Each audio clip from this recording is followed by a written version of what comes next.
Guest room, গণরুম culture, চাঁদাবাজি, শিক্ষকদের মানহানি, ক্যাম্পাসকে মাদকের অভয়ারণ্যে পরিণত করা, খুন, ধর্ষণ, সন্ত্রাসী কার্যক্রমের প্রতিযোগিতাও হয়েছে ছাত্র রাজনীতির নামে।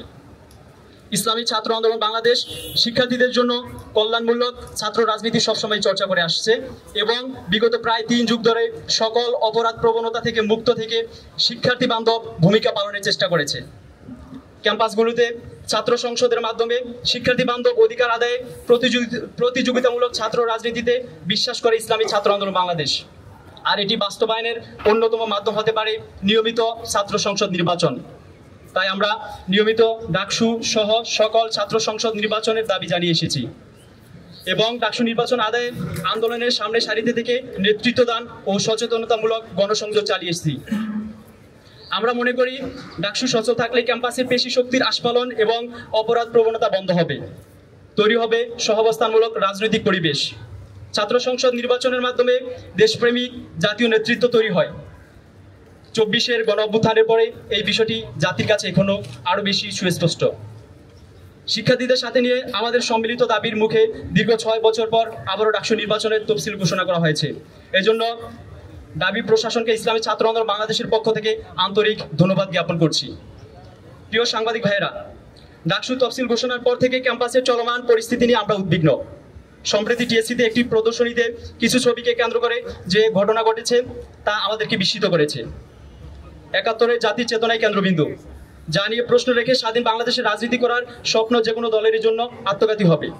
একই সাথে জুলাই গণ অভ্যুত্থানের মাধ্যমে অর্জিত নতুন বাংলাদেশে কেউ যদি মত তৈরি করে কারো মত প্রকাশ ও রাজনৈতিক কর্মসূচি পালনের স্বাধীনতাকে হরণ করতে চায়, তাহলে জুলাই জনতা তা সংঘবদ্ধভাবে প্রতিরোধ করবে। এই ঘটনায় প্রশাসনের নীরব ভূমিকা ক্যাম্পাসের অস্থিতিশীল পরিস্থিতি তৈরিতে অন্যতম প্রভাবকের ভূমিকা পালন করছে বলে আমরা মনে করছি। আমরা বিশ্বাস করি ক্যাম্পাস রাজনীতি হবে শিক্ষার্থীদের অধিকার আদায়ের বলিষ্ঠ মাধ্যম, কিন্তু ডাকসুকে কেন্দ্র করে ক্যাম্পাসে পুঁজিবাদী আস্ফালন এবং যে টাকার ছড়াছড়ি চলেছে তাকে আমরা সন্দেহের চোখে দেখছি। প্রিয় সাংবাদিক ভাইরা, সময় মতো ডাকসু আয়োজন হলে শিক্ষার্থীরা তাদের নির্বাচিত প্রতিনিধি পাবে, কিন্তু আপনারা ইতিমধ্যে হয়তো লক্ষ্য করেছেন যে কেউ কেউ তাদের নিজস্ব প্রস্তুতির ঘাটতি কিংবা জনসমর্থনের অভাবে এবং পরাজিত হওয়ার ভয়ে ডাকসু আয়োজনকে স্বাগত জানাচ্ছে না এবং ডাকসু বানচালের ক্যাম্পাসকে অস্থিতিশীল করার পায়তারা করছে। আমরা তাদের ডাকসু বিরোধী প্রচারণা থেকে বিরত থাকার জোর দাবি জানাচ্ছি। আমরা স্পষ্টভাবে ঘোষণা করতে চাই তফসিলের শিডিউল অনুযায়ী ডাকসু নির্বাচন হতে হবে। সেজন্য শিক্ষার্থীদের সাথে নিয়ে ডাকসু নির্বাচন কমিশনকে সকল প্রকার সহযোগিতা করতে ইসলামী ছাত্র আন্দোলন বাংলাদেশ বদ্ধপরিকর। তবে পরস্পর বিরোধী হিংসাত্মক মন্তব্য, গুজব এবং ডাকসু বানচালের প্রবণতা থেকে মুক্ত রাখতে প্রশাসনকে শক্ত পদক্ষেপের জোর দাবি জানাচ্ছি।